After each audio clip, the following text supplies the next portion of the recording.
Hi everybody out there in Saberland. Ron Washburn, the Saberist here. Today, the Tusken Raiders and I, who always walk single file to hide their numbers, have a pair of Satele Shan Sabers. These are Helv'tica Satele Shans. They were etched. I believe these were etched out of the Philippines. And this pair is going to a client in Australia. Been a wonderful client to work with. It's been a little bit of a long project as we waited for chassis and other parts to be available. This particular set of sabers, you may have seen some of my posts, is Prizm 5.1 with a 28mm Railmaster speaker. These were set with a 15 amp draw 18650 batteries, 3120s, and it's a NeoPixel.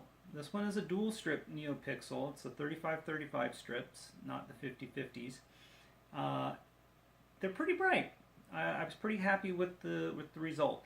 I used Vader's Vault transwhite blades, and I think the transwhite blade with the diffusion material and a little bit extra foam on the inside before putting it inside the other foam that goes in with the blade really helps knock down the shadowing and the corn cobbing that we've been seeing with some of the builds of these things, without having to go to a tri-strip, which the Prizm 5.1, while you could run the tri-strip with it, in looking at the manual and talking with Irv, 2 seems like the best thing to do with this particular board.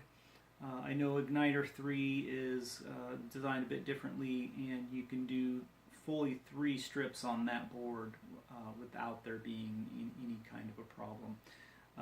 So with that, I'm going to show you a breakdown of the Saber. They both look the same inside. I've designed the Saber chassis, well, Darth Ryo designed the Saber chassis, but the way in which I did the install, I designed it so that it could be taken out, so that you can maintenance it, or if something needed to be done to it that's outside of the scope of a general repair, at least you can take the Saber apart very easily and work on it. And I have to say, these Sabers do come apart very easily and go together very easily and quickly. And with that, I'm going to jump over to a small area and I'll show you one disassembled, and we'll put it together real quick, and then we'll show you one or both firing up. Okay? Okay, now we're sitting here at the breakdown area. Just a quick shout out to a friend of mine. He's doing some custom boxes. This one is a Republic emblem, and it's got some nice foam and some material in there. I think the Saber looks pretty good in it. Still a little bit of finish work to do on it, but if anybody's interested in boxes, hit me up and I can put you in contact with them. So here we have one of the Sateles. It's disassembled, and we've made use of the fact that it has 2 switches, and one at the bottom, one at the top. So the activation is at the bottom, the auxiliary is at the top. One of the things that's different with this chassis designed by Darth Ryo is, while this chassis has the all-in-one fitting in here so that you could put in a crystal focus or other boards, and then the Kex would go here, this is a Prizm, and so I used the extra space here at the top, put in a piece of side-emitting optical fiber, one of the NeoPixels, just to light it up for a little extra fun. There's also some SMD LEDs in here. It's not a bar graph, but I think it looks pretty good. I put one in the end because we didn't do a rice port on this particular one.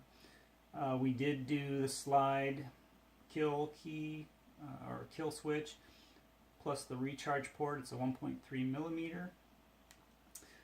And for being able to take this in and out of the emitter, I used a 3-pole jack, stereo jack, the 2.5 millimeters. And you can see inside here the mate for it. And you can see inside here the NeoPixel pins for the Pogo pin adapters from Vader's Vault, TCSS, and Alex Gordon that they developed. Alright, so it slides in real well and just fits in.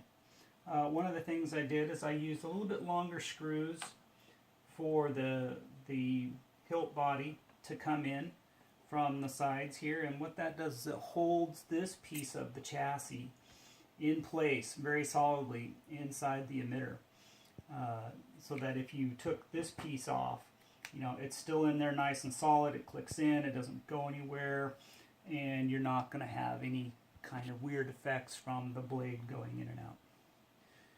With that, we can just turn it on real quick so you can see how it acts without being in the chassis.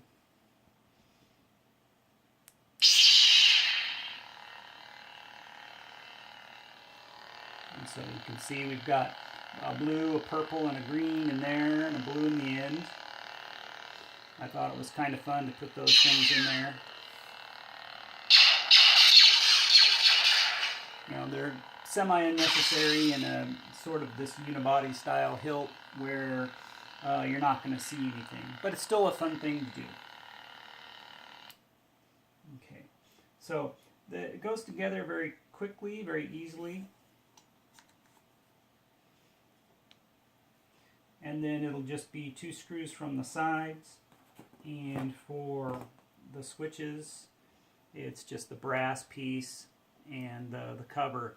Very nicely designed. One of the things I had to do with my switches is drilled out and tapped a hole for a 440 screw, put it in there, kind of sanded it down so that it gave a little extra height that I could adjust so for this hole, so that I could make sure that when you're working on this guy, the switch hats clear the emitter. And the switch hat here, when you're putting on the hilt, clears that and doesn't catch. And the back one I didn't have to modify at all. It worked out perfect. So I'm going to take a minute or two. I'm going to assemble this and I'll be right back. Okay, that only took maybe 1 or 2 minutes at the most to fit the switch hats in there and get the rest of it seated in. Very quick and easy to do. So here we have the 1-inch thin wall transwhite blade with the shine through tip. I did have to sand the blade down a bit to get it to fit, but not a big deal. This particular emitter has 2 set screws in it for the blade. One here, one here. But because it's using the NeoPixel connector, the connector is right in here, and so I'm using this particular screw to hold that in place. And so I think that worked out pretty well. I think one thing, if people were to continue to use NeoPixel on this, is Helv'tica might want to put, you know, maybe another set screw somewhere to hold the blade a little bit tighter. It doesn't wobble. These things are pretty secure. I think they're pretty strong and very easy to activate.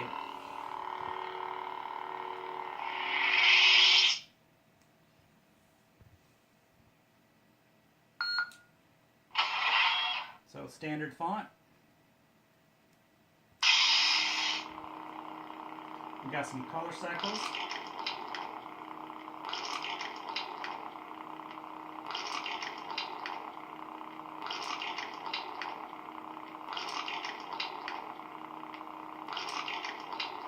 That's a light blue,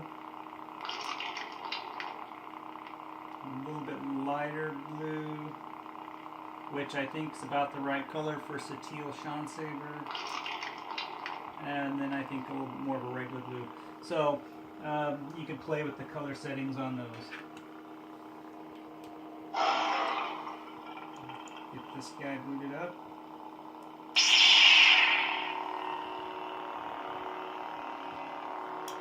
we got two different fonts going. Definitely purple and blue.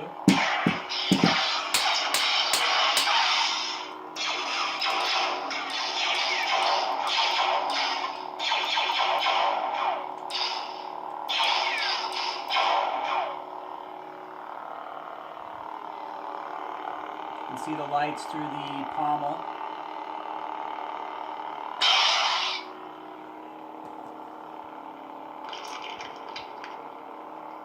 There's a little bit darker blue. Some of the colors tend to show the blaster bolt effect a little better, or you can go in and tune it.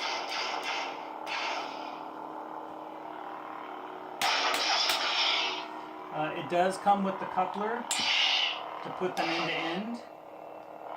I have tried that. It's very long and very unwieldy, and this room is too small for that. So I think with that I am just going to power these guys off, and we'll go from there. At least the nice thing with these is